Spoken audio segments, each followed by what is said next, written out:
Bienvenidos, hermanos, a este culto, luego de la bonita escuela sabática que hemos tenido, y comenzaremos con una oración. Padre Celestial, que estás en el alto cielo, gracias te damos, Señor, por esta luz maravillosa que nos lleva hacia la Canaán celestial. Gracias por la luz de tu presencia, por la sangre del pacto, por el cual tenemos salvación y vida eterna. Gracias, Señor, por tu palabra. Bendícenos en este día, llénanos de tu Espíritu Santo, Señor. Que tus ángeles también nos acompañen y bendigan este sermón. Señor, yo personalmente, como todos los que estamos aquí, y cada vez, como cualquier persona que predica tu palabra, necesitamos de ti. Y te pido que sean tus palabras, que sea tu Santo Espíritu, que sea Cristo mismo el que guíe todas las cosas que hoy se van a hablar. También te pedimos una gran bendición para las personas que hoy nos acompañan, que han venido de lejos para bautizarse, y los que han acompañado también, y que de aquí salgamos todos confirmados y más plenamente llenos de ti. Perdónanos siempre cada pecado en el nombre de Jesús. Amén.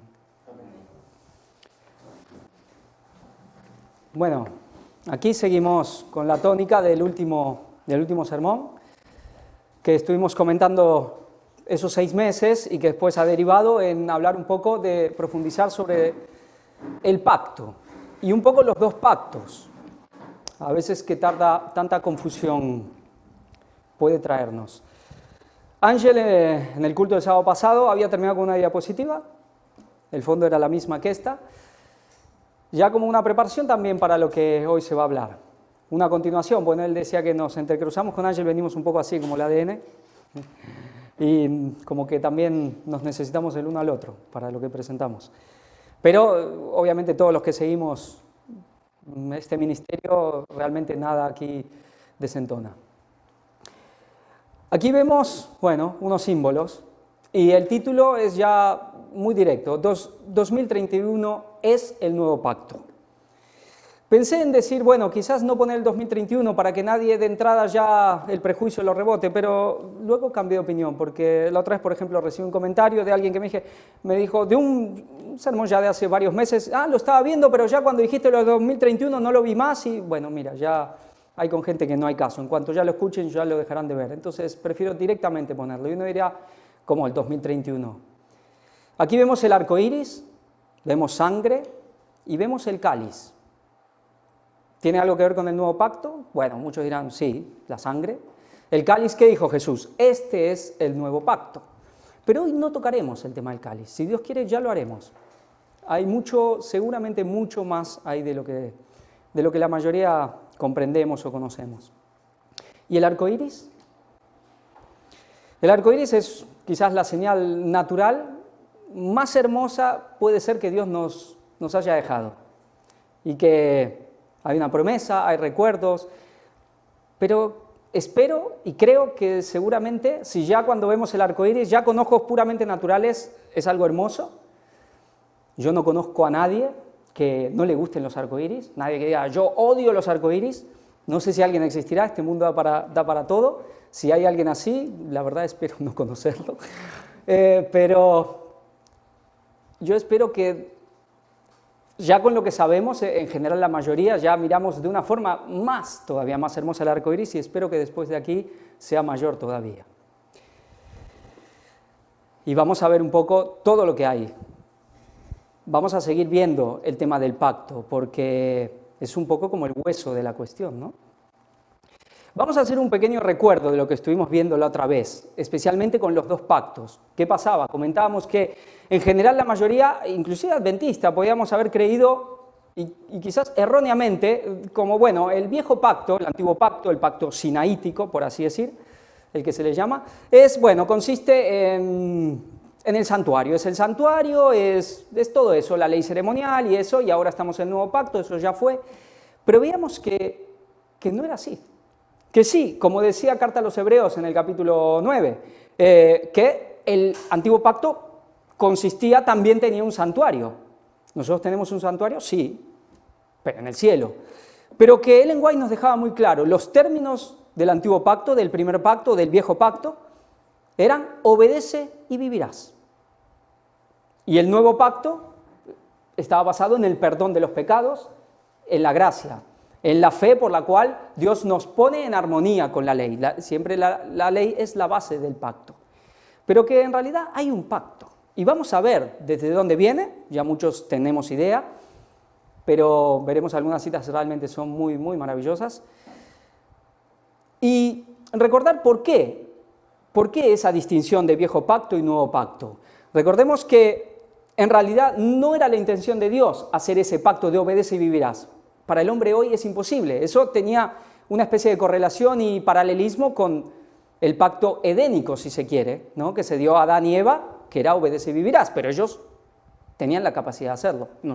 Nosotros ahora es imposible. Pero eso no era lo que Dios quería. Dios empezó a dar, digamos, empezaba a revelar todo el pacto, pero los judíos con premura, rápido, con suficiencia propia, dijeron, sí, obedeceremos, sí, no hay ningún problema. Y ahí quedó, Dios dijo, bueno, ok, muy bien. ¿Y qué pasó? Al cabo de nada estaban adorando un becerro de oro en plena orgía. Veremos este texto, Ezequiel 16, dice, pues así dice el Señor Jehová, yo haré contigo, lo vimos la otra vez pasada, pero lo repetiremos, yo haré contigo como tú hiciste, que menospreciaste el juramento al invalidar el pacto, no obstante yo tendré memoria de mi pacto. Aquí vemos algo, mi pacto, dice Dios, que concerté contigo en los días de tu juventud y estableceré contigo un pacto sempiterno. El pacto eterno, ¿es el mismo, es mi pacto? ¿Es el mismo? Entonces te acordarás de tus caminos y te avergonzarás cuando recibas a tus hermanas, las mayores que tú y las menores que tú, las cuales yo te daré por hijas, mas no por tu pacto. Yo estableceré mi pacto contigo y sabrás que yo soy Jehová.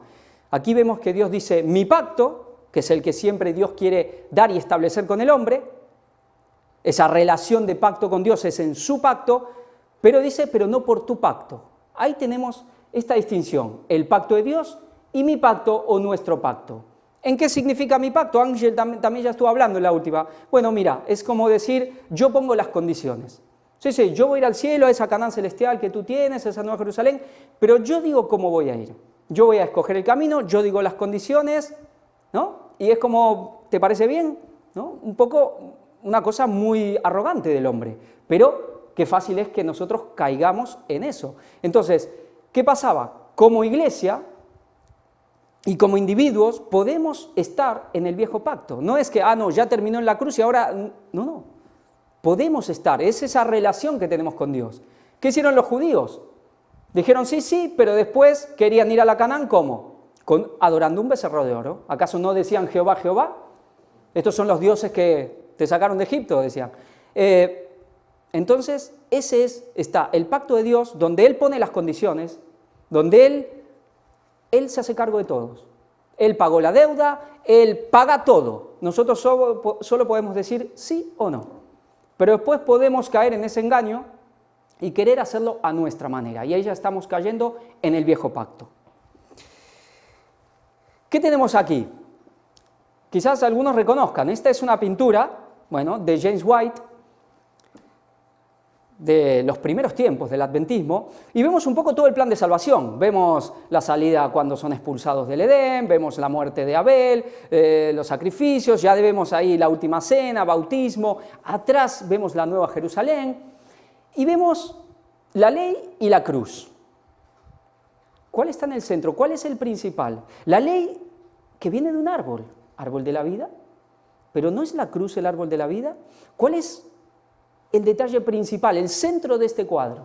¿La cruz o la ley? La ley, ¿no? ¿Qué pasaba? La iglesia adventista rápido empezó a caer en el antiguo pacto, como la Jerusalén, como decía Pablo, ¿no? Esa Jerusalén que estaba en esclavitud, esa Jerusalén terrenal, que nunca entraron en esa relación por la fe. Y decía, hoy lo comentamos en la escuela sabática, pero nosotros somos hijos de la Jerusalén celestial, es el nuevo pacto, la Jerusalén celestial. Representa entonces 2031. ¿Dónde vamos a estar en 2031? Por lo menos a finales de 2031. ¿Qué pasaba con la iglesia adventista? Pues estaba cayendo en picada de cabeza al viejo pacto, estaba cayendo de la gracia, al obedece y vivirás. Y si alguno estudia lo que pasó en ese tiempo, así es. ¿Qué tuvo que hacer Dios? Vemos aquí, ¿no? Una foto muy antigua. Minneapolis, 1888. En el primer tema del tercer a cuarto ángel, dije que, si Dios quiere, tocaremos. No es que acá hablaremos en profundidad, pero es muy interesante, porque hoy este mensaje también se está pervirtiendo en gran manera. Ellen White dice que aquí comenzó la luz del cuarto ángel, que aquí comenzó la lluvia tardía, pero es verdad que algo pasó. Como dice la Biblia, la verdad sería detenida. Algo pasó, que esa lluvia no pudo ser. Veíamos, Jesús podría haber venido, pero no vino. Esa lluvia quedó en gotas. ¿Por qué? Pero Dios, ¿qué tuvo que hacer cuando la iglesia estaba cayendo en el viejo pacto? Cuando estaba perdiendo de vista la cruz, pues tuvo que ponerla en alto otra vez, ¿no? Tuvo que poner el mira y vivirás, cree y vivirás. Dios tuvo que levantar la cruz, se dio un mensaje, justificación por la fe.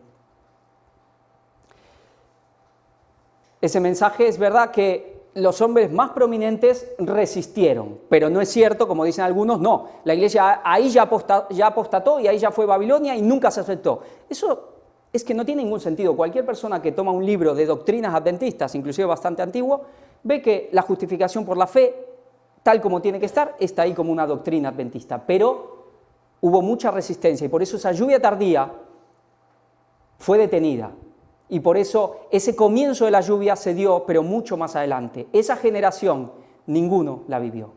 Cuando decimos que empezó la lluvia tardía ahora, 2001, 11 de septiembre. Pero hay algo ahí. Somos realmente los que hemos tomado el testigo, los que seguimos la línea de esto que fue en 1888. Justificación por la fe. ¿Es el corazón del Evangelio? ¿Es nuestra salvación? Sin duda. ¿Y hay algún mensaje, hay alguna voz que esté enfatizando más en el nuevo pacto, en esa llaga, en esa sangre, que este ministerio? Pues obviamente no. No hay mensaje más cristocéntrico que este mensaje del cuarto ángel. Y aquí vemos ya el cuadro posterior de James White. Este no llegó a verlo en vida porque él murió antes de que pueda ser pintado, pero Ellen White y sus hijos se ocuparon de cumplirlo. Y ahí vemos la cruz dominándolo todo, atrás la Nueva Jerusalén, ya la ley. Y no quiere decir que la ley la rechacemos, pero ya vemos un mensaje cristocéntrico. Ahora es interesante, este cuadro en sí se pintó en 1881, que fue cuando murió James White. Ellen White comentaba con el mensaje de Minneapolis que ella solo había escuchado, por así decir, conocido ese mensaje en todos los últimos años conversando con su marido. James White sí pudo ver algo que la iglesia tardó mucho más. Él antes del Congreso de 1888, él ya reconoció el nuevo pacto. El resto de la iglesia le costó mucho más, pero Dios tuvo que poner en alto el nuevo pacto otra vez, porque si no la iglesia iba y el mensaje a la perdición. Vamos a ver un poco de este nuevo pacto. ¿Es el pacto eterno? ¿Es lo mismo? Sí, por supuesto, ¿no?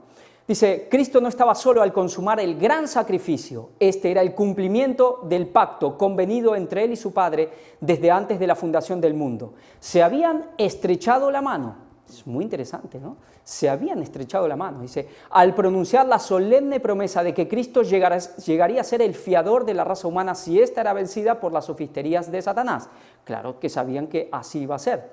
La salvación de la raza humana siempre ha sido el objeto de los concilios celestiales, siempre. El pacto de misericordia fue hecho antes de la fundación del mundo. Ha existido desde toda la eternidad y se lo llama el pacto eterno. Ha existido toda la eternidad.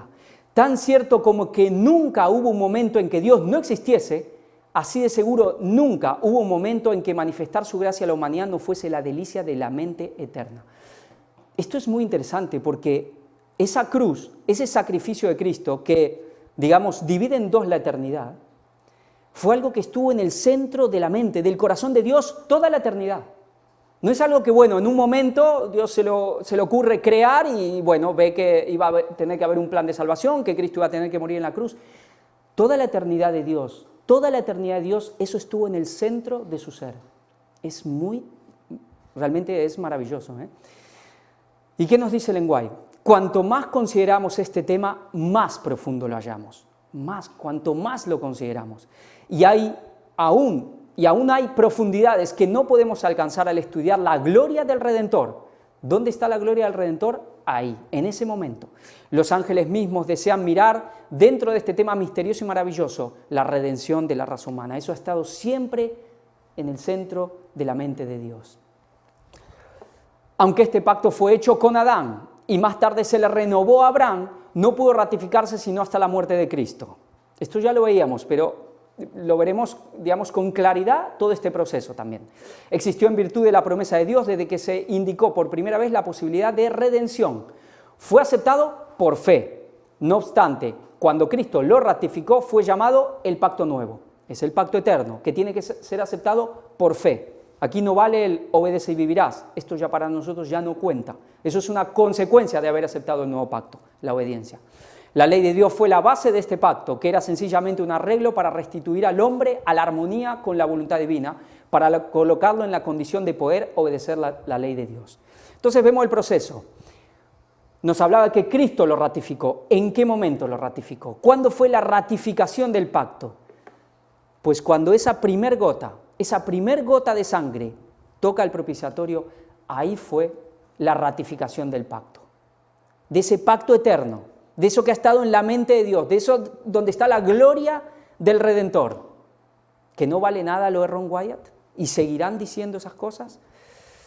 Esto me hace acordar las disputas teológicas en la Edad Media, especialmente en la época de Lutero, famosa época de indulgencias, era si la indulgencia se cumplía cuando la persona ponía la moneda o cuando la moneda tocaba el fondo. Esas eran las disputas teológicas de los católicos. Pero bueno, mira, ¿no? Esa sangre, esa moneda que paga el precio, cuando tocó el propiciatorio, esa primer gota, ahí se ratificó el pacto, se cumplió la promesa. Entonces aquí vemos el pacto eterno, pacto nuevo, la promulgación con Adán y Eva. Realmente se llama el pacto adánico, pero es verdad que fue con Adán y Eva, estaban los dos. La renovación con Abraham. Hay muchos pactos en la Biblia y hay pactos muy importantes. Hay uno, hablamos del arco iris, nos viene a la mente uno. Pero Ellen White nos pone, y hay como un proceso de este pacto eterno, como un proceso, ¿no?, que nos habla especialmente de 3 momentos. La ratificación, el momento pleno, con Jesús. Pero veremos que ahí no termina todo. Hay algo. Hay una consumación. ¿Y con quién es la consumación? ¿Está en el pasado? ¿Está en el presente? ¿Está en el futuro? Está en el futuro seguro. ¿Y está en el presente? ¿Estamos en la consumación? Vamos a recordar, porque este texto realmente es muy elocuente, Hebreos 4, esa misma traducción, pero solo unos pocos versículos. Veíamos el 3, que Pablo empezaba a hacer todo el proceso, la cronología de cómo los judíos que fueron liberados de Egipto, recordemos lo que significa hoy Egipto, esa iglesia adventista institucional, y que Dios los llevó para darle un lugar de descanso. Dios le quiso darle descanso que estaba simbolizado también con un lugar, que era esa Canaán, pero que ellos nunca pudieron entrar. Con Moisés, pero ya lo que veíamos, no pudieron, ya con premura, quisieron cumplir por propio esfuerzo las demandas de la ley.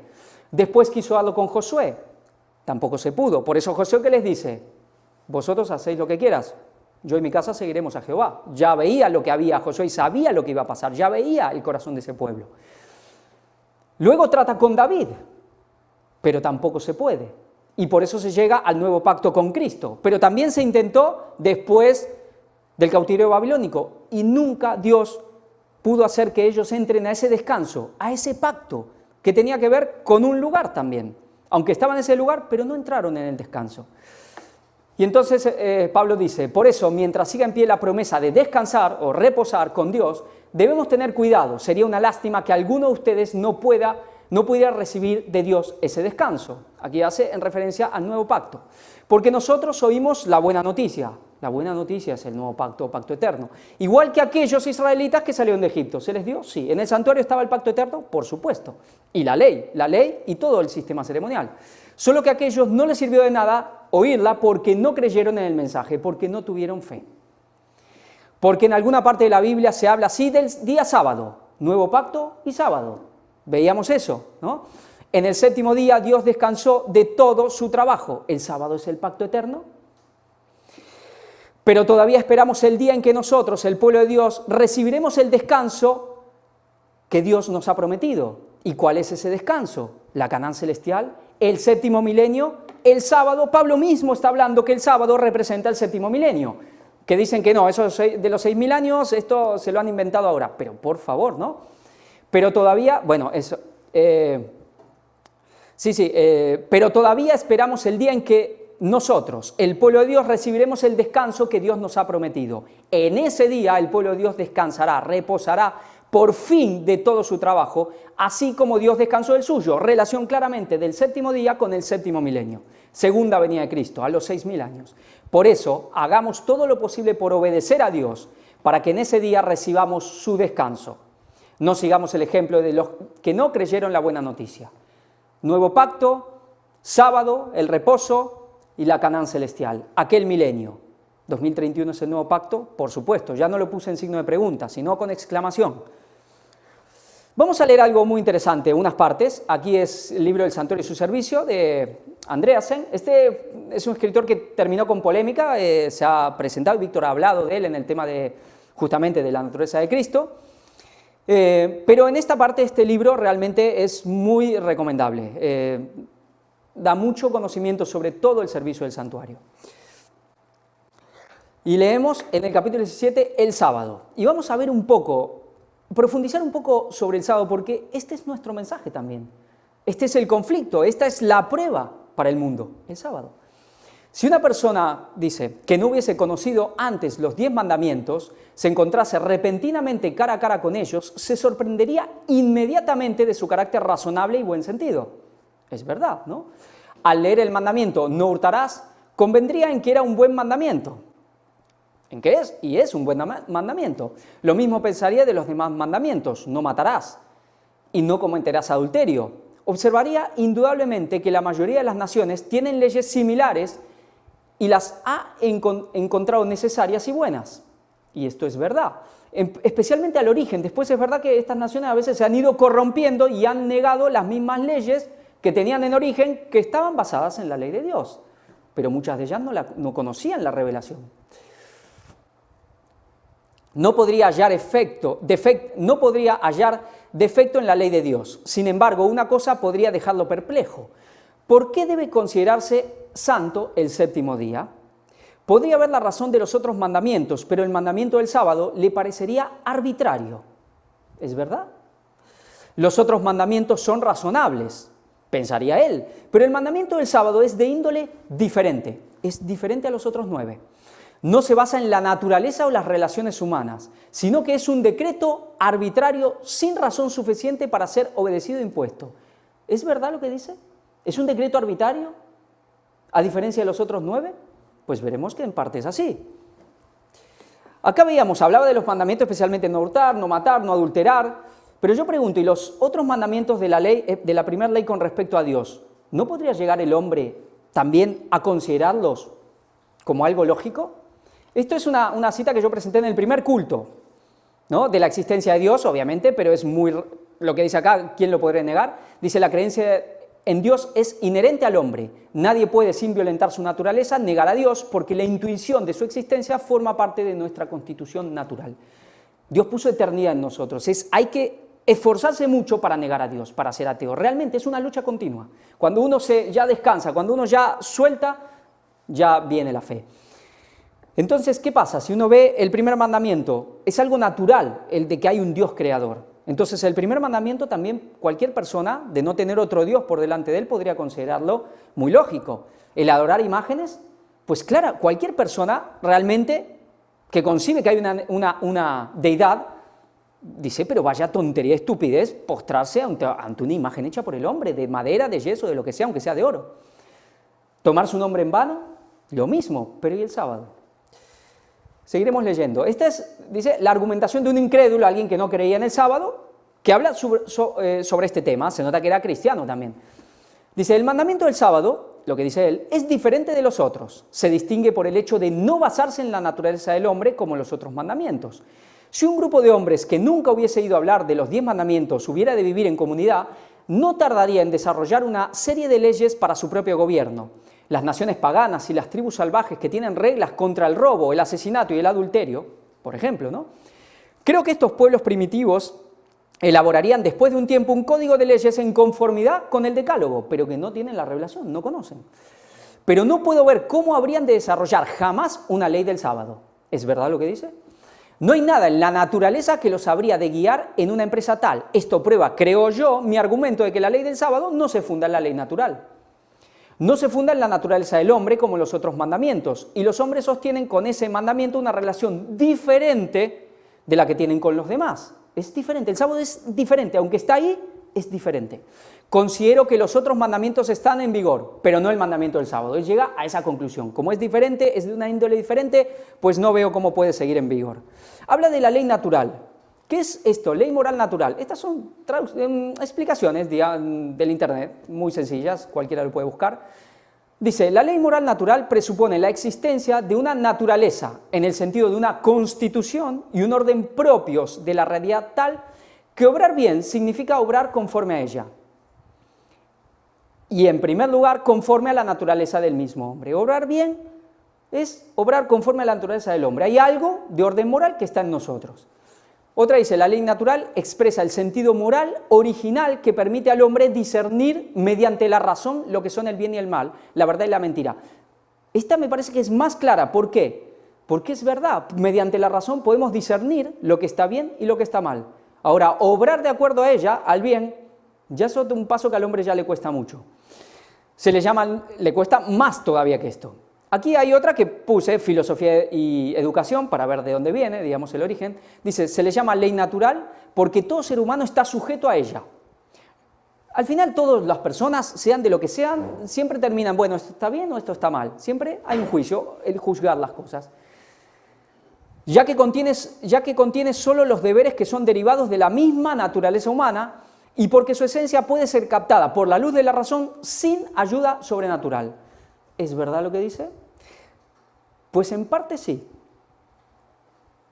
En parte. Claro, ¿qué pasa? Uno dice, bueno, necesitamos al Espíritu Santo. Sí. ¿Y también por qué? Porque si no tenemos, o tenemos al Espíritu Santo o tenemos el otro espíritu. Y Satanás se ocupa de echar tierra y anular esta conciencia, este discernimiento. Entonces necesitamos sí o sí el Espíritu Santo. Pero es verdad que por la luz de la razón, que por la propia conciencia podemos discernir lo que está bien y lo que está mal.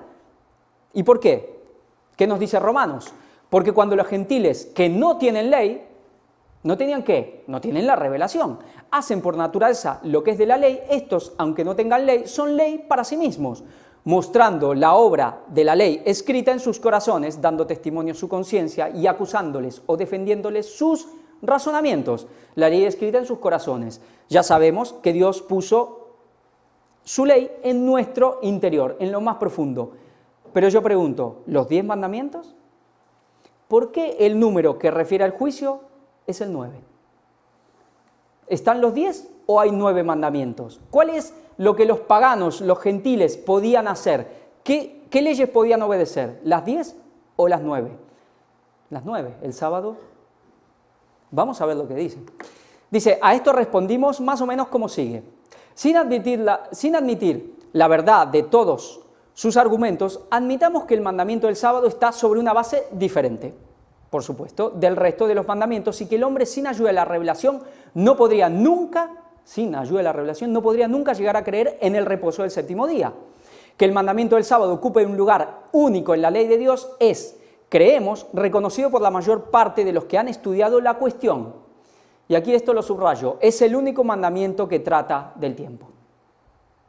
Esa es la base diferente. Lo otro regula las acciones, nuestras acciones, nuestros pensamientos, tienen esa base. La base es el tiempo. ¿Cuál es la última disputa? ¿Cuál es la última gran prueba? ¿Cuál es el último gran mensaje? Siempre lo sabemos, los adventistas, el sábado. ¿Y el sábado está basado en qué? En el tiempo. Pues el último mensaje estará basado en el tiempo. Cuando siempre dicen, no, sí, hablando muchas veces, oigo comentarios, me lo han dicho, sí, Víctor dice cosas muy bien, pero no, ojo porque predica fechas. Pues si no se predica fechas, no se está predicando el mensaje del sábado ni el mensaje final. El mensaje está basado en el tiempo como el mismo sábado. tienen la distinción de declarar ciertas cosas correctas si se hacen en un tiempo definido. Y es un tiempo definido, no es un tiempo al que cada uno le vaya bien, es un tiempo definido por Dios. ¿Y por dónde? Por la propia palabra. Y malas, las mismas cosas si se hacen en otro tiempo. Esto es muy interesante. ¿Por qué? Porque la ley en sí define cosas ciertas, cosas buenas y malas. Las malas no hay que hacerlas nunca. Pero el sábado ya reduce un poco, por así decir, en cierta manera la cuestión. Dice que esas mismas cosas que son buenas, ya en ese tiempo definido, algunas de ellas pueden dejar de serlo. El ámbito de acción del humano se reduce. Algunos dicen, es un yugo de esclavitud. ¿Es un yugo de esclavitud? ¿O es como quitar cualquier cosa para tener una relación, para estar realmente espiritualmente en comunión con Dios más plenamente? Pero las mismas cosas que en otro tiempo son buenas, en el sábado, solo ese tiempo definido, solo un marco de tiempo hacen que puedan ya no serlo, que no es igual. Cambia inclusive a veces hasta el sentido de la ley, en cierto sentido. Es una base diferente. Aunque está ahí, es diferente. Crea el bien y el mal por definición. Crea el bien y el mal solo el sábado. Por definición, sin razón discernible basada en la naturaleza. No se puede llegar por la propia naturaleza, por el propio razonamiento a comprender el sábado. En esto difiere de los otros mandamientos. De todos los mandamientos, Dios eligió el cuarto como el mandamiento de prueba. Cuando quiso probar al pueblo si anda en mi ley o no, le dijo que juntase cada día bastante maná para sus necesidades, el doble en el sexto día y nada en el séptimo. Esta era la prueba. Cuando desobedecieron, no era simplemente el sábado lo que violaron, era toda la ley. ¿Hasta cuándo no querréis guardar mis mandamientos y mis leyes?, dijo Dios. Y no, ¿por qué no guardaste el sábado? La cuestión era más amplia, abarcaba toda la ley. La observancia del sábado era la prueba. Si lo guardaban eran obedientes, si lo violaban, violaban toda la ley. ¿Por qué exactamente eligió Dios el mandamiento del sábado como una prueba más bien que cualquier otro de los mandamientos? Admitiendo el hecho de que el sábado descansa únicamente sobre un así dice Jehová, en eso descansa el sábado. Es arbitrario, es como un capricho si se quiere de Dios. Lo otro tiene una razón de ser porque está en nuestra naturaleza, una razón de ser para nosotros. Obviamente que el sábado tiene una razón enorme, pero para nosotros, por la razón, no, solo en un así dice Jehová. Se le da una eminencia y un significado especiales. Los otros mandamientos están fundados no solamente en un decreto de Dios, sino también en la naturaleza del hombre. Son como divino-humanos, por así decir, ¿no? Tienen una parte, todo proviene de Dios, pero todo proviene de Dios, inclusive la naturaleza. Provienen de Dios, pero también está en nosotros. Dios lo puso en nosotros. Son una parte de la ley elemental o natural. Un mandamiento es elegido de entre los demás a fin de destacarlo como prueba o como señal para que si una persona lo acata esté en armonía con toda la ley y en armonía con Dios. Es como si Dios razonase así de los otros 9 mandamientos. Por eso entendemos por qué el número del juicio es 9. Dios no le va a pedir a una persona que no ha conocido la luz del sábado que obedezca el sábado. Pero los otros mandamientos sí, porque eso la persona lo puede hacer. Les he dado mi ley, la he escrito en sus corazones, está grabada en toda fibra de su ser. Conocen instintivamente lo que es bueno y lo que es malo. Su propia conciencia les atestigua la veracidad de mi ley. Sin embargo, falta una cosa, la ley es tan clara, es tan evidente para todos que estos mandamientos básicos son necesarios para la existencia, la paz y la vida, que los hombres podrían no aceptarlos como de origen divina. Son tan lógicos, tan razonables, que podemos decir, bueno, eso a alguien se le ocurrió, como en todos lados.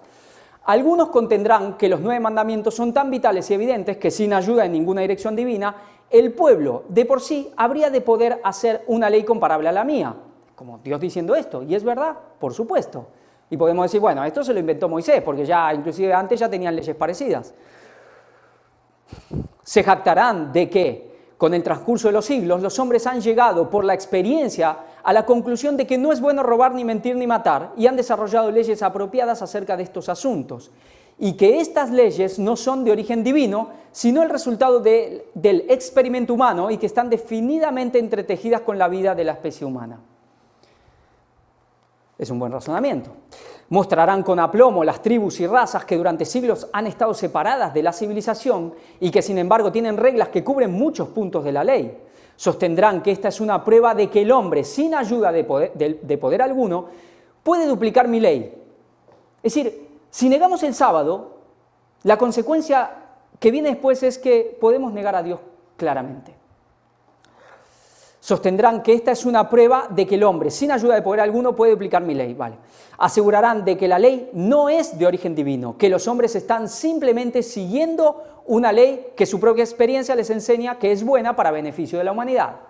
Dios continúa, haré una provisión en mi ley que no esté basada en la ley elemental o natural, que no tenga correspondencia en la naturaleza. Será una orden definida. Era un tiempo definido el sábado, esta también es una orden definida. Es muy concreto, es muy claro, no admite dudas, ni error, ni tergiversaciones. Y de ella no podrán hallar razón alguna fuera de mi orden. El hombre puede hallar una razón que justifique los demás mandamientos, apelan a su buen sentido, pero este mandamiento no tendrá otra razón que mi palabra. Si lo obedecen, me obedecen a mí. Si lo rechazan, me rechazan a mí. Claramente. Haré de este mandamiento una prueba, una señal.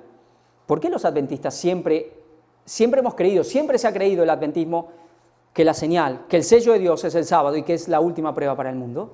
Está muy claro. Haré de él una prueba de que si quieren guardar mi ley o no. Haré de él una señal de que yo soy Dios.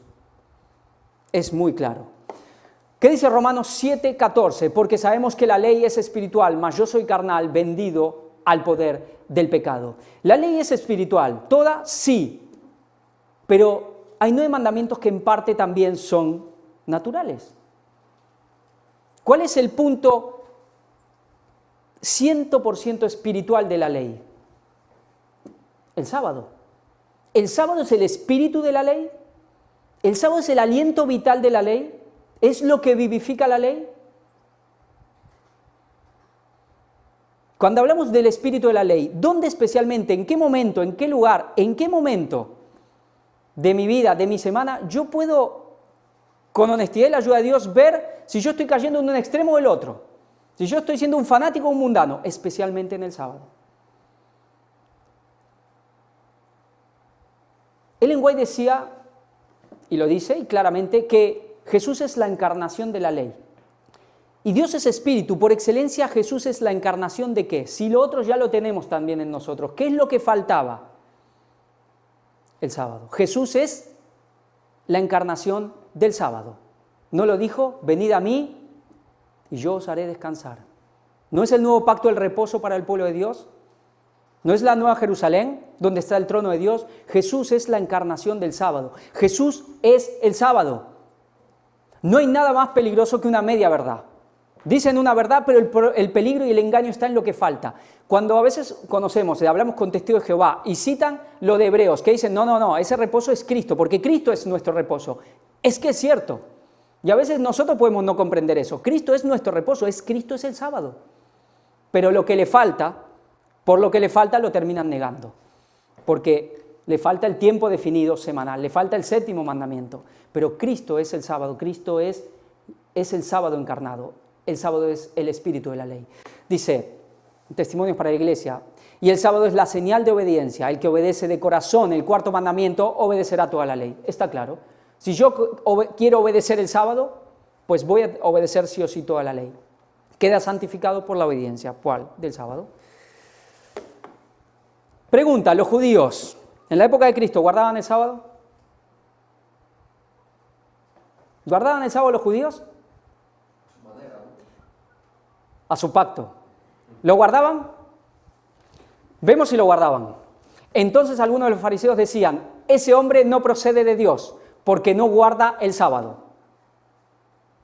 Otros decían, ¿cómo puede un hombre pecador hacer tales señales? Y había distinción entre ellos. Juan 9 y Juan 5 dice, y por esto los judíos perseguían a Jesús y procuraban matarle, porque hacía estas cosas en sábado. Por esto, pues procuraban más aún los judíos matarle, más aún, porque no solo quebrantaba el sábado, sino que también decía que Dios era su propio Padre, haciéndose igual a Dios. ¿Quién guardaba el sábado aquí? ¿Jesús o los judíos? ¿Guardaban el sábado los judíos? Pues no lo guardaban. ¿Qué es lo que decía Pablo? Siempre Dios quiso hacerlo entrar en el reposo y nunca pudo. A cuentagotas, individuos, los profetas y otros. Me he reservado 7.000, dice. Otros que no conocemos sus nombres, pero como pueblo, no. Los fariseos especialmente. Aquí es donde tropieza la gente de una manera tan burda, decir, ¿cómo se puede ser tan burro, no? Es decir, si la ley fue hasta la cruz y Jesús tuvo que guardar la ley, ¿cómo van a decir, ves, Jesús quebrantaba el sábado? Los que quebrantaban el sábado eran los judíos no guardaban la ley, ellos no guardaban el sábado, porque ellos nunca creyeron, nunca tuvieron la fe y nunca entraron en ese pacto que Dios quiso con ellos. Y por eso acusaban a Jesús de que era él el que no guardaba el sábado. Es hora de poner las cosas también por su nombre. O se guarda o no se guarda, aquí no hay apariencias ni hipocresías. Así como el árbol del conocimiento fue colocado en medio del huerto del Edén, también el mandamiento que atañe al sábado fue colocado en medio del decálogo. Es una base diferente, pero lo pone en el medio. ¿Era algo malo el árbol del conocimiento? Pues para nada, de malo no tenía nada, debería ser muy rico y muy sano, pero era una prueba, ¿no? Es decir, si lo violaban, negaban a Dios. Si se contamina el sábado y se viola el sábado, lo mismo, es la prueba. Así como el árbol del conocimiento fue la prueba de la obediencia de Adán, también el cuarto mandamiento es la prueba que Dios ha dado para probar la lealtad de todo su pueblo, todo. El sábado es una señal entre Dios y su pueblo. Esto lo sabemos, es como la señal matrimonial, ¿no? Es un día santo, dado por el Creador al hombre como un día de reposo para reflexionar sobre las cosas sagradas. Especialmente es para eso. Veíamos cuando presentamos lo de los 3 años y medio en el Edén, que ellos tenían que estar en feliz meditación, en reflexionar. A veces cuánto nos cuesta. Yo recuerdo muchos sábados en la iglesia denominacional, en la institución, cómo realmente veías que, y en serio lo digo, y es una pena, pero la mayoría de la gente no aguantaba el sábado. Llegaba un momento que ya estaban como desesperados para que termine el sábado y poder volver a las cosas, a ver la televisión. Ay, ahora cuando llego, y me decían, me voy a comer un pollo, bueno, y el partido, y no aguantaban el sábado. Si quieres comerte el pollo, pues cómetelo el sábado y mejor antes de estar así con el mono. Pero tenían mono de los 6 días. Y es algo que lo vemos, y cualquiera que conoce la iglesia adventista, sabe que es así. Y las conversaciones, ojo con esto, hay que matizar, porque el sábado es día de banquete de alegría, de júbilo, es el momento que uno disfruta más que nunca con la gente. Pero si no se puede estar en las cosas de Dios, si no aguantamos de que termine, los judíos tenían esa costumbre de estirar el sábado, y no hay nada más lindo que estirar el sábado con los hermanos, pero querer salir corriendo rápido para poder volver a lo de siempre, qué pena. Dios dispuso que fuera observado a través de las edades como un pacto eterno. Aquí lo tenemos claro, y la Biblia dice que el sábado es el pacto perpetuo. Debía considerársele como un tesoro peculiar, como un legado que debía ser cuidado y cuidadosamente preservado. Cuando observamos el sábado, recordemos que es la señal que el cielo le ha dado al hombre de que es acepto en el amado, que el cielo. ¿Hay una señal en el cielo que nos habla de esto también? De que si es obediente puede entrar en la ciudad de Dios y participar del fruto del árbol de la vida. Si estamos en este pacto, en este sábado, si hallamos descanso en Cristo, pues somos aceptos en el amado y podemos participar del árbol de la vida. ¿Dónde estaba el árbol del conocimiento? Al lado, enfrente, en el centro, igual. Es como algo de dos partes, de dos caras.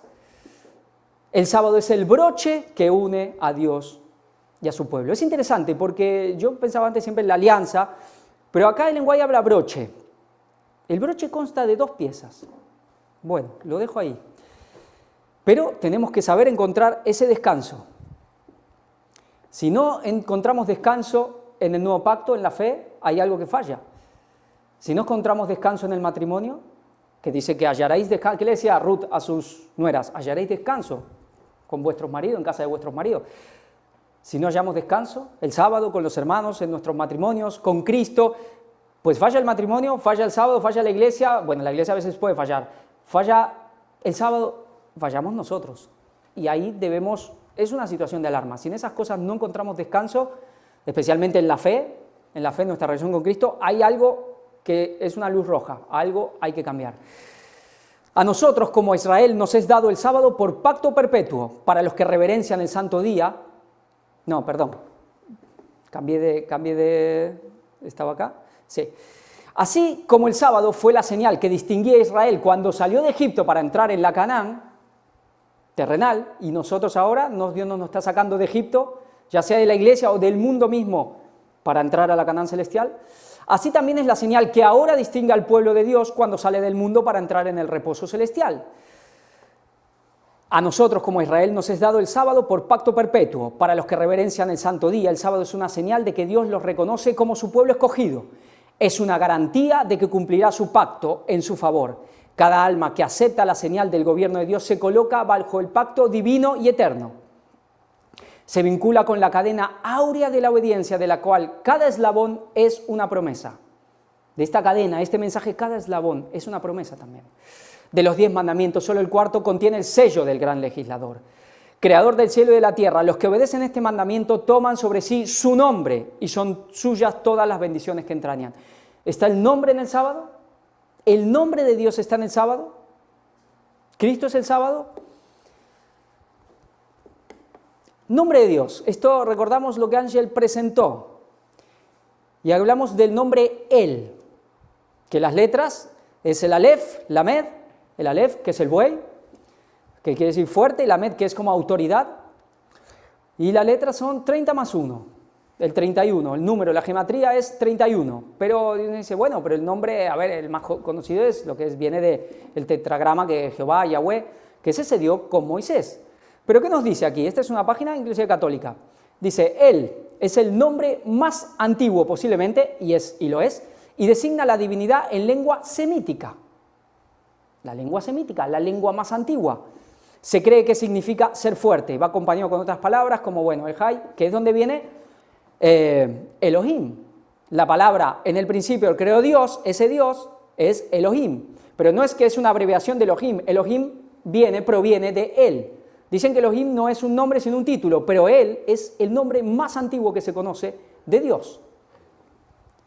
Y que inclusive se utiliza en muchas religiones paganas, han utilizado ese nombre que designa a la deidad, designa a Dios, y su número es 31. El nombre en el sábado, el 31 en el sábado. La importancia y la gloria del sábado. Dice, vi que sentimos y nos damos cuenta muy poco de la importancia del sábado. Hay otra cita que son de matutinas que es como muy igual, pero dice, vi que apenas hemos captado y comprendido toda la gloria del sábado. Pero dice que nos damos cuenta que captamos muy poco. ¿Quedaba mucho más por revelar del sábado? ¿O nos conformaremos con, bueno, lo que ya sabían desde hace 150 años? Sí, es el séptimo día de la semana, es el sello y ya está. ¿O quedaba mucho más? Día cuya importancia y gloria debemos conocer aún más. ¿Es lo que estamos haciendo? ¿Es lo que tiene que ver con el mensaje de la segunda venida de Cristo? Vi que ignorábamos todavía lo que era subir sobre las alturas de la tierra para ser alimentados con la heredad de Jacob. Pero cuando venga la refrescante lluvia tardía de la presencia del Señor y conozcamos la gloria de su poder, cuarto ángel, sabremos qué es comer de la heredad de Jacob y subir sobre las alturas de la tierra. Entonces, recién entonces, a partir de la lluvia tardía, veremos el sábado más plenamente en su importancia y gloria. Pero no lo veremos en toda su gloria e importancia hasta que el pacto de paz, pacto eterno, nuevo pacto, sea consumado con nosotros a la voz de Dios y las puertas de perla de la Nueva Jerusalén se abran y vuelvan a cerrarse sobre sus relucientes goznes. Bueno, lo importante ahí, dice que no será consumado hasta la voz de Dios. Pero después dice, y las puertas de la Nueva Jerusalén se abran. ¿Es exactamente el mismo momento? No. Vemos que inclusive desde que Dios habla desde los cielos, Dios trona desde los cielos, hasta que entremos a la Nueva Jerusalén hay un lapso pequeño, pero hay varios días. Entonces vemos otra vez ese proceso, ese nuevo pacto que tenía que ser consumado, fue ratificado pero quedaba la consumación, está en el futuro, ahí comienza o ya estamos. Dice, desde el cielo se oye la voz de Dios. Acá cuando hablaba de este pacto de paz que se ha consumado a la voz de Dios, ¿a qué se está refiriendo? Cuando Dios pronuncia los 10 mandamientos, las 10 palabras, que es el pacto de paz también, es el nuevo pacto. Pero ¿qué más dice Dios en ese momento? ¿Dice otra cosa? Desde el cielo se oye la voz de Dios que proclama el día y la hora de la venida de Jesús y promulga a su pueblo el pacto eterno. Sus palabras resuenan por toda la tierra como el estruendo de los más estrepitosos truenos. El Israel de Dios escucha con los ojos elevados al cielo, sus semblantes se iluminan con la gloria divina y brillan cual brillara el rostro de Moisés cuando bajó del Sinaí. Los malos no los pueden mirar. Y cuando la bendición es pronunciada sobre los que honraron a Dios y santificando su sábado, honraron a Dios, a eso se refiere, se oye un inmenso grito de victoria. Entonces la voz de Dios que pronuncia el pacto eterno y el día y la hora. Y ahí se consuma. ¿Pero qué es la voz de Dios que proclama el día y la hora? ¿No es la consumación del mensaje del cuarto ángel? Este mensaje del cuarto ángel dirá muchas verdades y todas prácticamente las necesarias, pero habrá algo que nosotros no pronunciaremos, que es la consumación de este mensaje que estamos diciendo y que se lo ha reservado eso el mismísimo Dios Padre. Dios Padre completará el fuerte pregón que ahora estamos dando, este fuerte pregón que se empezó a dar por este ministerio ya hace muchos años, y lo completará la voz de Dios el Padre cuando ponga lo único que falta, el día y la hora. Día y hora, pacto eterno, el sábado, el 2031. El 2031 es el pacto eterno, pues lo estamos viendo claramente. Y la consumación, ¿la estamos viviendo? La estamos viviendo. Hoy Dios, en pleno sellamiento, está consumando su pacto. Repetiremos esta cita. A juzgar por las apariencias humanas, muchos miles fueron inducidos a estudiar las Escrituras. Esto es de William Miller, pero dada la aprobación del Espíritu de Profecía. Por la predicación de la fecha del advenimiento y por ese medio y la aspersión de la sangre de Cristo fueron reconciliados con Dios. Una fecha y el pacto eterno. 2031 y la llaga, la sangre. Si no hay eso, pues no hay mensaje. Profecía sobre Babilonia. Vamos a ver. Bueno, no es 504, es 54. Faltaron los dos puntitos. Jeremías 54. Vamos a ver qué nos dice del fin del tiempo la Biblia. En aquellos días y en aquel tiempo, dice Jehová, vendrán los hijos de Israel, ellos y los hijos de Judá juntamente, e irán andando y llorando y buscarán a Jehová su Dios. Preguntarán por el camino de Sión. ¿Recordamos lo que Ángel nos dijo? Lo que estamos viendo, ¿quién es Sión? ¿El pueblo fiel? ¿Somos nosotros? ¿Somos Sión nosotros? Nosotros somos Sión. Hacia donde volverán sus rostros, diciendo, venid y juntémonos a Jehová con pacto eterno, que jamás se ponga en olvido. Ovejas perdidas fueron mi pueblo, sus pastores las hicieron errar, por los montes las descarriaron, anduvieron de monte en collado y se olvidaron de sus rediles. Juntémonos con pacto eterno. Dios tiene que renovar, que hacer otra vez el pacto, que consumar el pacto. ¿Qué nos dice Ezequiel 37:26? Y haré con ellos pacto de paz. Aquí tenemos lo que decía el lenguaje. Pacto perpetuo, que es el sábado. Será con ellos y los estableceré y los multiplicaré y pondré mi santuario entre ellos para siempre. Estará en medio de ellos mi tabernáculo, como el árbol de la vida y el árbol del conocimiento, como el sábado en los 10 mandamientos, como Dios en su tabernáculo en el centro de su pueblo. Y seré a ellos por Dios, y ellos me serán por pueblo. Y sabrán las naciones que yo, Jehová, santifico a Israel, estando mi santuario en medio de ellos. Se cumplió con Cristo, se cumple ahora. Y nos dice recompensa de los que guardan el pacto de Dios. Isaías 56:6. Y a los extranjeros que sigan a Jehová para servirle, y que amen el nombre de Jehová para ser sus siervos. El nombre y ser sus siervos. A todos los que guarden el sábado sin profanarlo y se mantengan firmes en mi pacto. El nombre relacionado con el 31, el sábado, el séptimo milenio, la Canaán celestial en el 31, en el 2031 y mi pacto, la consumación del pacto. Y los llevaré a mi santo monte. Yo agregué aquí Sión, es agregado, pero obviamente que es Sión, este santo monte. Y los alegraré en mi casa de oración. Sus holocaustos y sus sacrificios serán aceptos sobre mi altar, porque mi casa será llamada casa de oración para todos los pueblos. ¿Nos suena estos versículos? Especialmente los que hemos visto las noticias en relación con la profecía, la preparación. No es lo que más está usando el enemigo para hacer ese santuario terrenal, ese falso templo, el tercer templo en la Jerusalén actual. Qué casualidad, ¿no? Que usen este versículo para el fin del tiempo, para llevar a todos a la adoración en ese falso día de reposo, en ese falso templo, en ese falso pacto y en ese falso lugar hoy. Aunque sigue siendo un lugar santo, Dios pondrá su nueva Jerusalén ahí, pero ese templo no será de Dios. Ahora llegamos al momento. Vamos a ver el arco iris. Génesis 9:8, aquí vemos un pacto muy famoso. Génesis 9:8, y habló Dios a Noé y a sus hijos con él diciendo, he aquí que yo establezco mi pacto con vosotros y vuestros descendientes después de vosotros. Mi arco he puesto en las nubes, el cual será por señal del pacto. ¿El sábado es señal del pacto? ¿El arco también? Señal del pacto entre mí y la tierra. No era solo con el hombre, es la tierra. Si alguno recuerda cuando se presentó aquí en esta serie de cultos, la reconquista de la tierra, y veíamos cómo el plan de salvación no incluye solo al hombre, sino restaurar y reconquistar otra vez la tierra. Estaremos aquí, aunque Dios la creará de alguna manera desde cero, de alguna manera la destruirá completamente, Luis nos hablaba hace poco en una escuela sabática, pero será aquí otra vez, la restaurará completamente. Estará el arco en las nubes y lo veré y me acordaré del pacto perpetuo. Dios ve el arco y se acuerda del pacto perpetuo entre Dios y todo ser viviente con toda carne que hay sobre la tierra.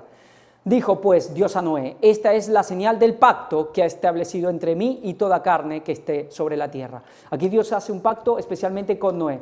¿Qué significa Noé? ¿Alguien se acuerda qué significa la palabra Noé? Reposo. Muy bien, acá Víctor, nuestro hermano de Sevilla, nos dice reposo. Nosotros pensamos en un arco, ¿no?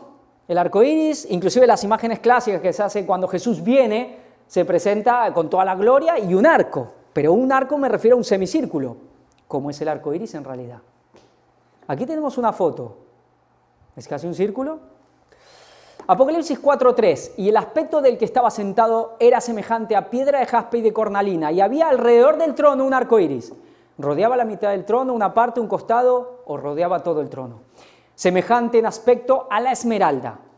¿Se acuerdan? Una vez hablamos de que la luz del sol de alguna manera tiene una connotación, bueno, es blanca, la vemos amarilla, pero el verde está muy presente ahí.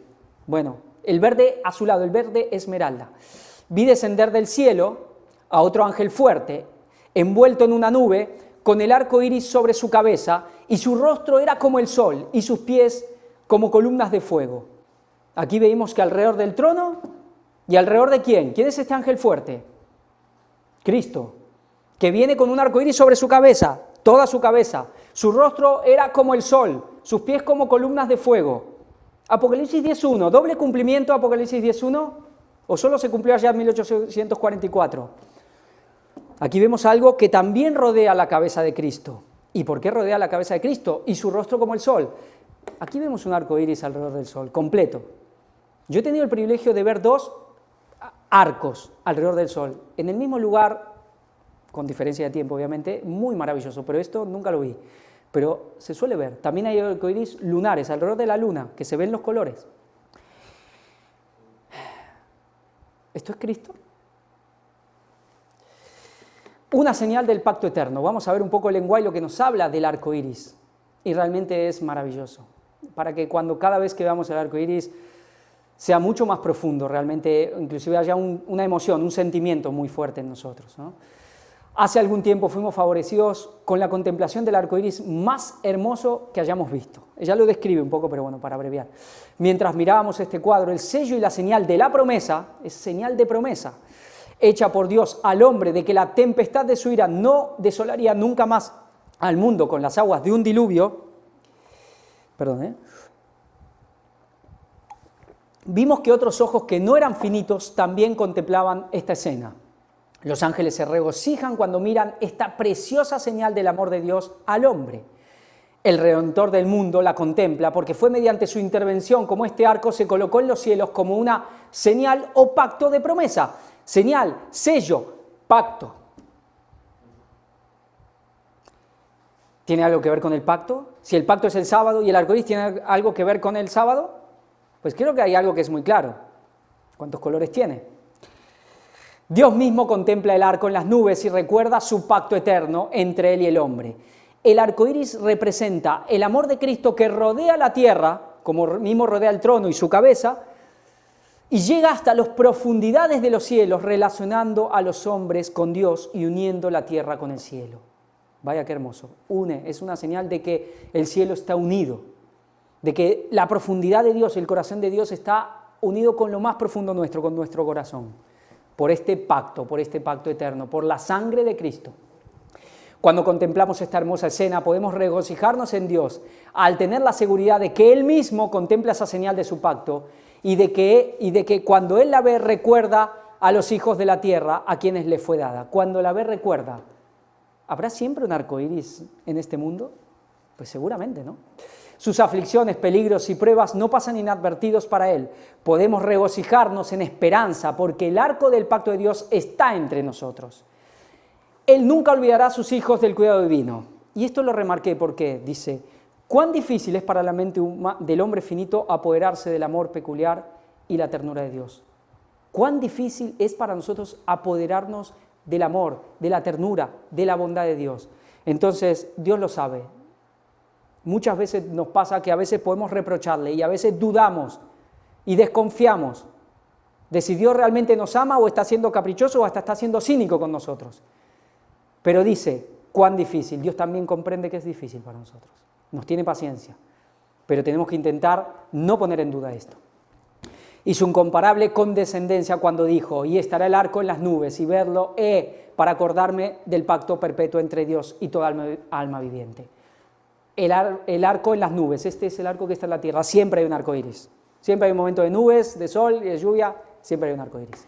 El arco iris de la promesa que circuye el trono de lo alto es un testimonio eterno de que tal manera amó Dios al mundo que ha dado su Hijo unigénito para que todo aquel que en Él cree no se pierda, mas tenga vida eterna. Y este es el nuevo pacto, Juan 3:16, pero es la promesa de que esta señal, de que esta promesa Dios la llevará a cabo. Atestigua al universo que nunca abandonará a Dios a su pueblo en la lucha contra el mal. Es una garantía. ¿Quién es nuestro garante? Cristo. ¿Y el arco iris?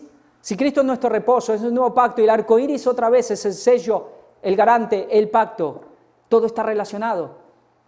Es una garantía para nosotros de que contaremos con fuerza y protección mientras dure el trono, y el trono va a durar. El trono de Dios, y ese trono, ¿qué nos decía Ángel? ¿Qué estuvimos viendo del tabernáculo caído de David? Ese trono perpetuo a David, a sus hijos, para siempre. Hay un pueblo que se sentará en el mismo trono de Dios. Así como el arco en las nubes resulta de la unión de la luz del sol con las gotas de lluvia, el arco iris que rodea el trono representa el poder combinado de la misericordia y la justicia. Esa luz y agua, ese fuego y agua, sangre y agua, esa sangre y agua representa ¿qué? El poder combinado de la misericordia y la justicia. Quizás uno puede decir, siempre con el equilibrio, sí, pero realmente este mensaje trata de poner un equilibrio en todo, inclusive en esto, misericordia y justicia, la gracia y la justicia, la gracia y la ley. No solo la justicia debe ser mantenida, si así fuera, se eclipsaría la gloria del arco de la promesa sobre el trono, representa esa misericordia. El hombre solo vería la pena requerida por la ley. Si no hubiera justicia, si no hubiera castigo, no habría estabilidad en el gobierno de Dios, no habría estabilidad en el trono. La salvación, dice, llega a ser plena y completa debido a la amalgama del juicio y la misericordia. Y vemos esa sangre y agua, esa luz y agua, juicio y misericordia. Y en alguna manera nosotros podemos decir, bueno, el fuego representa la justicia y el agua la misericordia, ¿no? A veces hallamos descanso en el calor, en el agua, el reposo y el fuego, pero si uno lo mira y analiza el fuego como luz, también pueden ser intercambiables. La luz también a veces es un reposo, ¿no? En la oscuridad. Pueden ser intercambiables. Por la fe miremos el arco iris que rodea el trono, la nube de pecados confesados detrás de él, esa nube de incienso, ¿no? También. El arco iris de la promesa es una seguridad que se da a cada alma humilde, contrita y creyente, de que su vida es una con Cristo y de que Jesús es uno con Dios. El arco iris dice que nosotros por fe somos uno con Cristo y que Cristo es uno con Dios. El arco iris también manifiesta que Jesucristo es Dios, que Jesús es igual al Padre. Ahora que tanto se niega, pues creo que hay gente que si siguen así odiarán el arco iris, o por lo menos el de 7 colores, y entregarán de pleno al de 6 colores y adorarán el becerro de oro. Representa y manifiesta que Cristo es uno con Dios y por fe nosotros somos uno con Él. Eso está en el arco iris. La ira de Dios no caerá sobre un alma que busca refugio en Él. Dios mismo ha declarado, y veré la sangre y pasaré de vosotros, Éxodo 12:13, y estará el arco en las nubes, y verlo he preparado, y verlo he para acordarme del pacto perpetuo, y veré la sangre y pasaré de vosotros. Esa sangre y agua que reflejan ¿qué? Un arco iris. ¿Pero en dónde estaba el arco iris? Alrededor del trono y de la cabeza de Cristo, que es la llaga. Se dice que hay un arco iris en el cielo circundando el trono, como asimismo sobre la cabeza de Cristo. Aquí por las citas, no sé, yo no discerno bien si es que habla que son dos arcoíris o es el mismo que de alguna manera rodea el trono y a su vez rodea la cabeza de Cristo. Como un símbolo de la misericordia de Dios que circunda la tierra. En el cielo una semejanza del arcoíris, rodea el trono y nimba la cabeza de Cristo. Rodea, no es es un círculo también, esa nimba. Es una semejanza, debe ser más maravilloso todavía. Cuando por su impiedad el hombre provoca los juicios divinos, el Salvador intercede ante el Padre en su favor y señala el arco en las nubes, el que está aquí, en la tierra, el arco iris en torno al trono y sobre su propia cabeza como recuerdo de la misericordia de Dios hacia el pecador arrepentido. Cuando pecamos, Cristo señala el arco iris, el de la tierra y el del cielo. ¿Nos hace recordar eso a algo? ¿Qué hace Cristo cuando pecamos? ¿Qué señala ante el Padre? Aquí nos señala, nos dicen también, su llaga. ¿Tiene algo que ver con la llaga?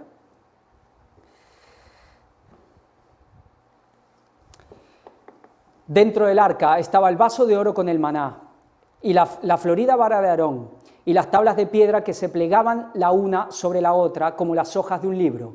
Jesús las abrió y vi en ellas los 10 mandamientos escritos por el dedo de Dios. En una tabla había 4 y en la otra 6. Los 4 de la primera brillaban más que los otros 6. La primera tabla brillaba más, ¿no? Son más importantes.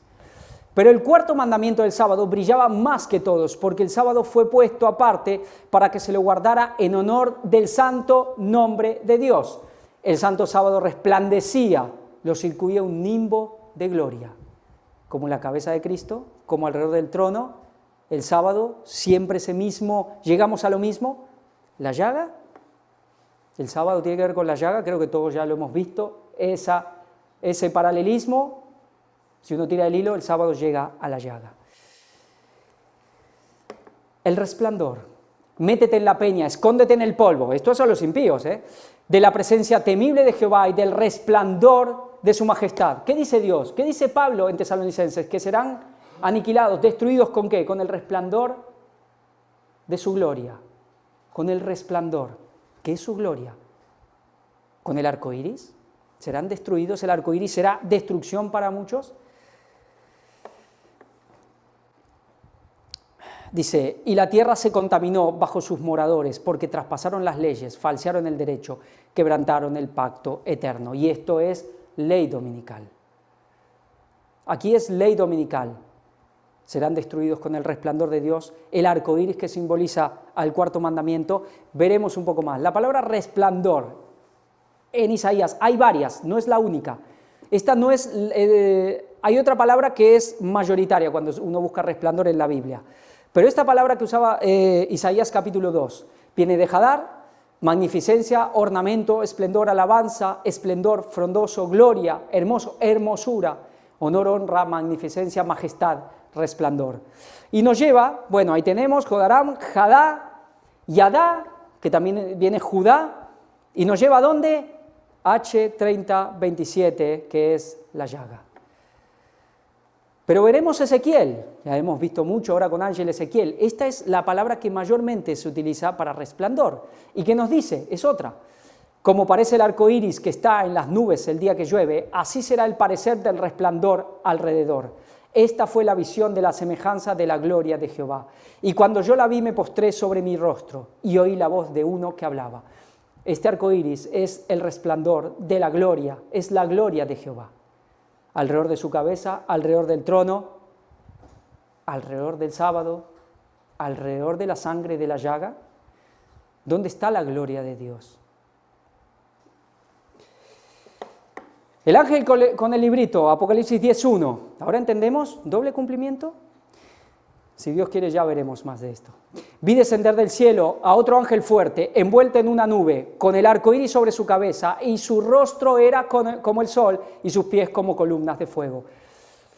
Sión era una columna también, el arco iris sobre su cabeza, rostro era como el sol. Si Dios quiere ya veremos sobre Apocalipsis 10 y todo lo que hay ahí, con respecto a un mensaje que hace un tiempo que viene armando mucho, realmente mucho mal, y que tiene que ver con 7 trompetas. Veremos con esto lo que realmente hay ahí. Y aquí vemos las siete coronas que rodean la cabeza de Cristo, por así decir, ¿no? Es un símbolo. Obviamente que la corona es muy gloriosa. ¿Y qué lo rodea? ¿Qué resplandece de la corona? Un arco iris. Pero vimos que esto también tenía que ver con la llaga, con la sangre. ¿La llaga es la corona también? ¿La llaga es el rostro? ¿Cuál es la gloria de Dios por excelencia? El rostro, ¿no? Es lo que el hombre no puede mirar, el rostro de Dios. Y aquí para nosotros, ¿dónde vemos su gloria? ¿Dónde Dios se manifiesta? ¿Qué veíamos? Que en esa cruz, en ese pacto, es la gloria del Redentor. ¿La llaga también es la corona? ¿Está relacionado? Esto, bueno, yo solamente un poquito, Ángel es el que más se está ocupando de esto, y ya veíamos las ruedas. Y hoy tocábamos algo, y nos hablaba también, estamos hablando de la Nueva Jerusalén, 7 coronas, el arco iris alrededor. ¿Cómo será la Nueva Jerusalén? Decimos, es una pirámide, pero ¿por qué se habla de un monte? ¿Será cuadrada o será así? ¿Serán círculos, coronas sobre coronas? ¿Cómo era la Torre de Babel? Eso solo lo dejo ahí. Es un tiempo solemne para el pueblo de Dios, pero si los hijos del Todopoderoso se mantienen junto al costado sangrante de Cristo, si se mantienen junto al costado sangrante de Cristo, Él será su defensa, Él abrirá cauces para que el mensaje de la luz pueda llegar a grandes hombres. ¿De dónde proviene la lluvia tardía? ¿De dónde proviene la luz? ¿De dónde proviene esa agua que brota, ese cauce? ¿De su llaga? ¿De su costado traspasado, el escondedero de su poder? Dice que abrirá cauces para que la luz llegue a grandes hombres. Estos tendrán oportunidades con las cuales ni siquiera soñáis, y algunos de ellos defenderán valerosamente las demandas de la pisoteada ley de Dios. Estos hombres, cuando acepten, tendrán oportunidades por sus recursos, por sus dotes, por sus talentos, por su influencia, que nosotros ni soñamos. Dios moverá esto para que el mensaje llegue. La Tav, el sello de Dios. Veíamos el sábado como sello, veíamos el arco iris como sello. Y aquí lo que también Ángel nos ha presentado, esa Tav, esa unión de la Tau y la Vav, ese sello de Dios. ¿Será que ya está completo ahí? ¿Será que eso es el sello de Dios y ya está? ¿O es que vamos vislumbrando? Dios nos está vislumbrando, mostrando el mismo sello en sí. ¿Será que estamos siendo sellados? Que es una evidencia. Este es el sello que tanto habla Ezequiel 9. ¿Tendrá algo que ver el arco iris? ¿Cómo es un sello? ¿Tiene alguna forma? Ageo 2:23. Con esto cerró también la conferencia de primavera-otoño, con esta cita y con este anillo. Ageo 2:23. En aquel día, dice Jehová de los ejércitos, te tomaré, oh Zorobabel, hijo de Salatiel, siervo mío, dice Jehová, y te pondré como anillo de sellar, porque yo te escogí, dice Jehová de los ejércitos. Este es el sello de Dios. Yo le agregué ese sol, ese escondedero de su poder, esa gloria que refleja un arco iris, esa corona. Este es el sello de Dios. ¿Vamos viendo más plenamente el sello de Dios? El pacto, el sábado, el trono de Dios, la gloria de Cristo, la Nueva Jerusalén, tenemos todo, vamos teniendo todo, no digo que ya esté, seguramente Dios irá completando este sello cada vez más. Es lo que estamos viviendo, es la consumación del pacto. ¿Y qué tenemos aquí? Un falso arco iris. Naturalmente no existe, pero que hoy se usa mucho. ¿Y por qué? ¿Y qué vemos aquí al lado? Esta cruz quebrada, esta cruz partida. Yo solamente completé el círculo. ¿Tendrá algo que ver con esto? que nos contaba, que siempre nos ha contado Víctor, que esto ya, dicho por propio catolicismo, representaba la marca de la bestia. ¿Qué vemos aquí? El falso matrimonio y el falso pacto, una afrenta al sello de Dios. Yo lo puse en amarillo porque siempre pensaba, esto es como Cristo crucificado en el sol. Bueno, la oración solar. Pero vemos aquí dos símbolos que uno lo lleva el gran sumo sacerdote de Satanás, ese falso tercer Elías, ese falso pastor que ya está llevando al mundo a la perdición. Y este otro símbolo que ya lo estamos viendo ante el hartazgo.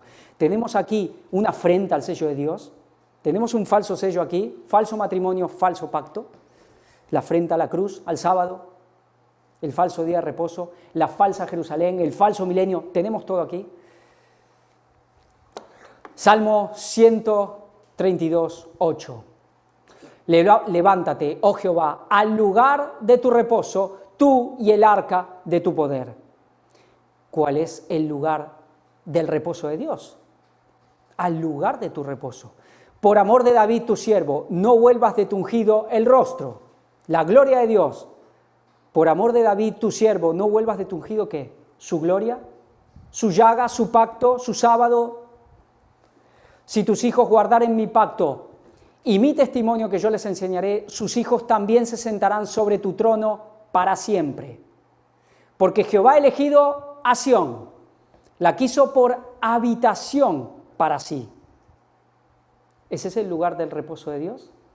Es decir, Dios es nuestro reposo y nosotros somos el reposo de Él.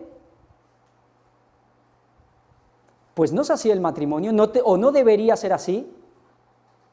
Ser un reposo para ambos, la esposa un reposo para el marido y el marido un reposo para la esposa. Pero que Dios diga que nosotros como iglesia y también individualmente podemos ser el reposo de Dios. Es que esto yo creo que nos abruma. Uno dice, no soy digno, pero Dios lo dice. Y tiene lógica. Si despreciamos su pacto, si vamos por otros caminos, ¿Dios haya reposo en eso? ¿Dios sufre por nosotros? Y haya reposo cuando alguien llega a Él, cuando alguien llega a Cristo, cuando alguien está en Cristo, en esa llaga, dentro de esa corona, es parte de esa rueda, de este movimiento, todo lo que estamos viendo. ¿Dios haya reposo en eso? Pues podemos ser el reposo de Dios, como individuos y como iglesia. Podemos serlo, también depende de nosotros. ¿Y depende de qué? O el pacto de Él o mi pacto, o a su manera o a la mía. Eso incluye como iglesia, con los hermanos, con Dios, en nuestro matrimonio, como Dios quiere, o a la nuestra, y ahí vienen los problemas, con los hijos, Bueno, esto es maravilloso para mí, realmente es... Sé que no llego a captar todo lo que hay porque es demasiado. Este es para siempre el lugar de mi reposo. Habitará en Sión para siempre, puso su santuario, estará siempre aquí, en su pueblo. Aquí habitaré porque la he querido. Asimismo, vestiré de salvación a sus sacerdotes. Podemos decir, los vestiré como era el manto de José. ¿Era un arco iris? Vestiré de salvación a sus sacerdotes. Este es el sello también cuando Dios nos sella, nos viste de salvación. Y sus santos darán voces de júbilo. ¿Cuándo especialmente? 2031. Pero ya estamos dando estas voces de júbilo. Estamos ya proclamando ese gran jubileo, ese gran reposo, inclusive de la tierra. Ahora empieza, ya empezó, ahora fue el jubileo de la tierra, el falso. Pacto eterno o nuevo pacto. Promulgación, Adán y Eva, renovación, Abraham, ratificación con Jesús y la consumación ¿con quién? Tercer Elías y Sión, como Adán y Eva, por así decir. ¿Será? ¿Lo dejo en signo? No lo dije, lo iba a poner en signo de pregunta, pues no lo iba a dejar en signo de pregunta, como diciendo, bueno, que Dios lo demuestre, pero bueno, me olvidé, no me di cuenta, por algo será quizás. Y tenemos, como siempre, esos tres, ¿no? Y eso que completa, porque la ratificación es el punto, es el centro, ahí se completó, se ganó la victoria, pero faltaban, ¿qué? ¿Esos 6 meses? Esa parte final, eso que falta, esa consumación, tiene que ver con los 144.000, con todo este pueblo de Sion hoy día. 3 y 1, 3 más 1, el tercer ángel y el cuarto, ese 3 más 6 meses, 3 más 1. ¿Será que es así? ¿Será que esta es la prueba, que este es el sello? ¿Y por qué lo digo? Hoy el 31 es una prueba. El sábado es una prueba para muchos, lo ha sido desde que comenzó el mensaje del tercer ángel. Pero la prueba ha sido más fuerte y más grande todavía cuando esto ha llegado a una amplitud mayor del sábado, esa gloria del sábado que se ha ampliado y surgió lo del 2031. Y la mayoría de esa gente que había aceptado, digamos, el sábado, pero ahora vemos que estaban y están en el viejo pacto, pero por lo menos de boca para afuera aceptaron el viejo pacto, aquí ya tropiezan. Con el 31 ya es una prueba muy grande para muchos. Primero para los adventistas, pero para el resto, para muchos también, pero especialmente para los adventistas. Pero hay muchos que pasan esta prueba, o pasamos esta prueba. Pero luego viene otra, y creo que esta es la más difícil. Se acepta todo el mensaje, perfecto, pero hay algo que ya es una prueba donde pocos y pocos la están pasando. ¿Y a qué me refiero? Tercer Elías. Aquí es donde el orgullo se manifiesta. Aquí es donde muchos dicen, no, ¿y por qué él y no yo? Aquí es una prueba tremenda, y por eso lo puse, porque Dios dice que hará un pacto ¿con quién? Con su pueblo, Sión. Claramente la consumación es con Sión, pero sabemos que todo lo que representa el tercer Elías es una moneda de dos caras. Está el individuo y está el pueblo, especialmente en referencia a los 144.000, pero Sión estamos siendo todos. No sabemos cada uno si llegaremos o no. Pero si el sábado es una prueba, si el pacto es una prueba, si el sábado del arco iris y el tercer Elías está haciendo una prueba enorme para muchísimos. Se está manifestando el orgullo realmente, el que todavía lo que queda de orgullo ahí se está manifestando con este tema, lamentablemente. Y aquí vemos, es un cuadro, ratificación y consumación. Pacto eterno, nuevo pacto, dos caras, misma moneda.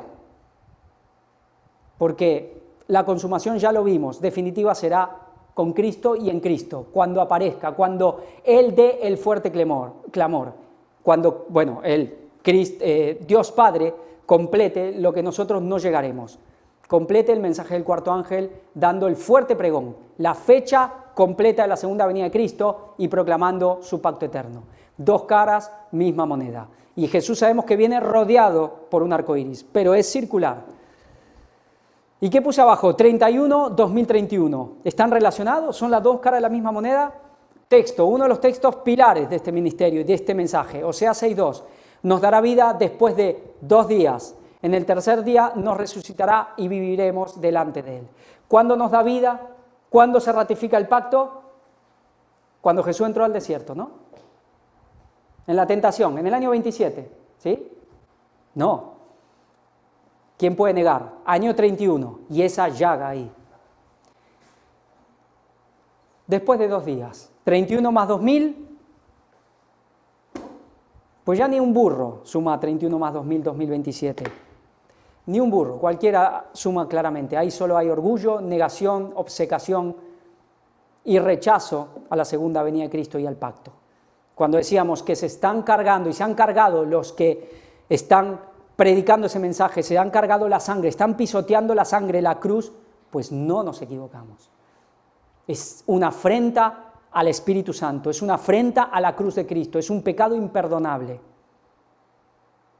Entonces yo me dirijo a la gente que está creyendo simplemente porque lo dice alguien de renombre. Simplemente por eso, que mire, que use un poco del razonamiento, que vea esto tan sencillo. ¿Qué pasa? ¿Que aquí no hay ningún teólogo? No, aquí no hay ninguno, gracias a Dios. ¿Qué pasa? Es cuestión de ver cuánto dinero tiene el ministerio, cuántas avionetas. ¿Es eso? Entonces yo, por favor, es una súplica. Si hay alguien, gente, que está aceptando que el 2027, que el 24, que el 43, es el nuevo pacto.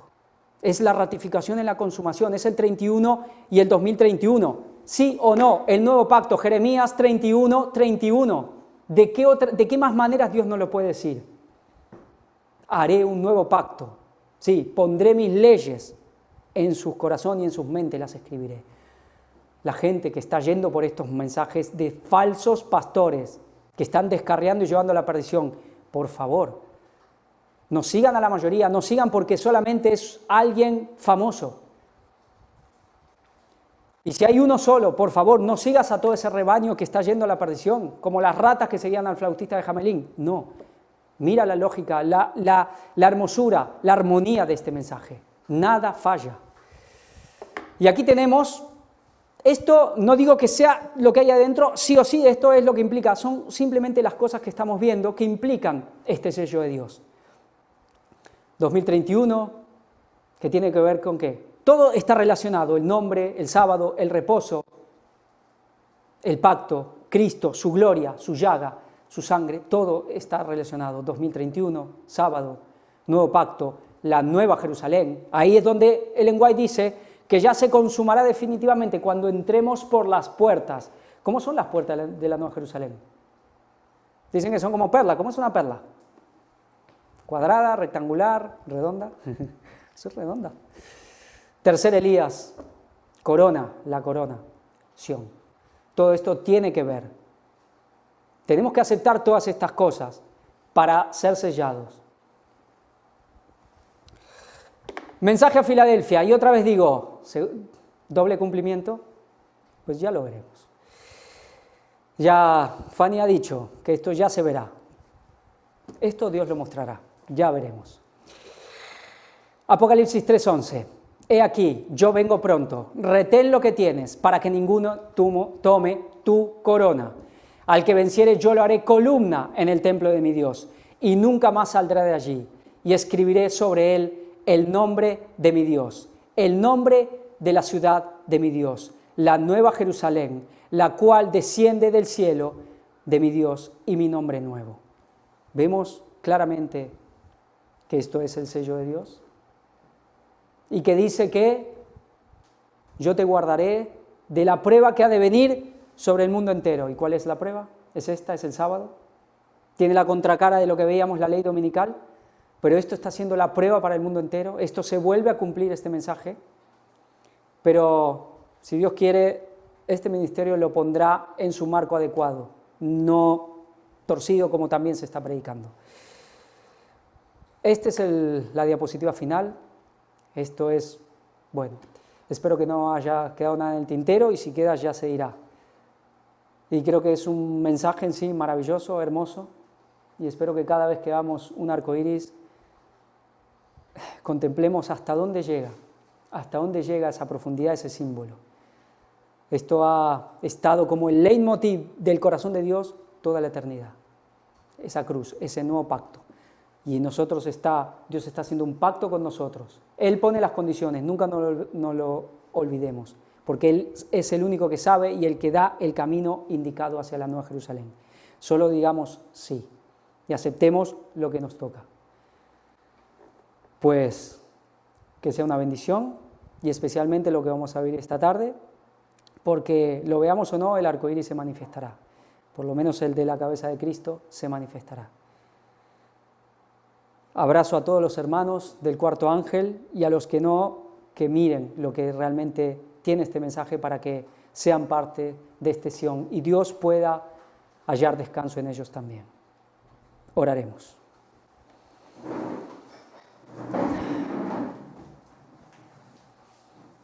Padre Celestial, Señor, no tenemos palabras, realmente no tenemos palabras para expresar la gratitud que sentimos y ni hablar la que deberíamos sentir hacia todo este plan maravilloso de salvación, hacia este pacto que tú quieres y estás haciendo con nosotros y en nosotros, gracias a esa gloria de Cristo, gracias a ese sacrificio glorioso de nuestro amado Redentor. Mi petición, que es la nuestra, Señor, es que nos des esa voluntad, esa fuerza, ese poder para caminar en este camino, para no blasfemar tu nombre, para no retroceder, para no querer imponerte nuestras condiciones, para aceptar con humildad, pero que nos ayudes a que nuestra mente y nuestro corazón pueda captar las profundidades de tu amor, de tu ternura, de tu bondad. Inspíranos, llénanos de tu Santo Espíritu y cógenos fuertemente en nuestra mano, Señor, porque por nosotros no hay fuerza ni nada. En el nombre de Jesús te lo pedimos todo. Amén.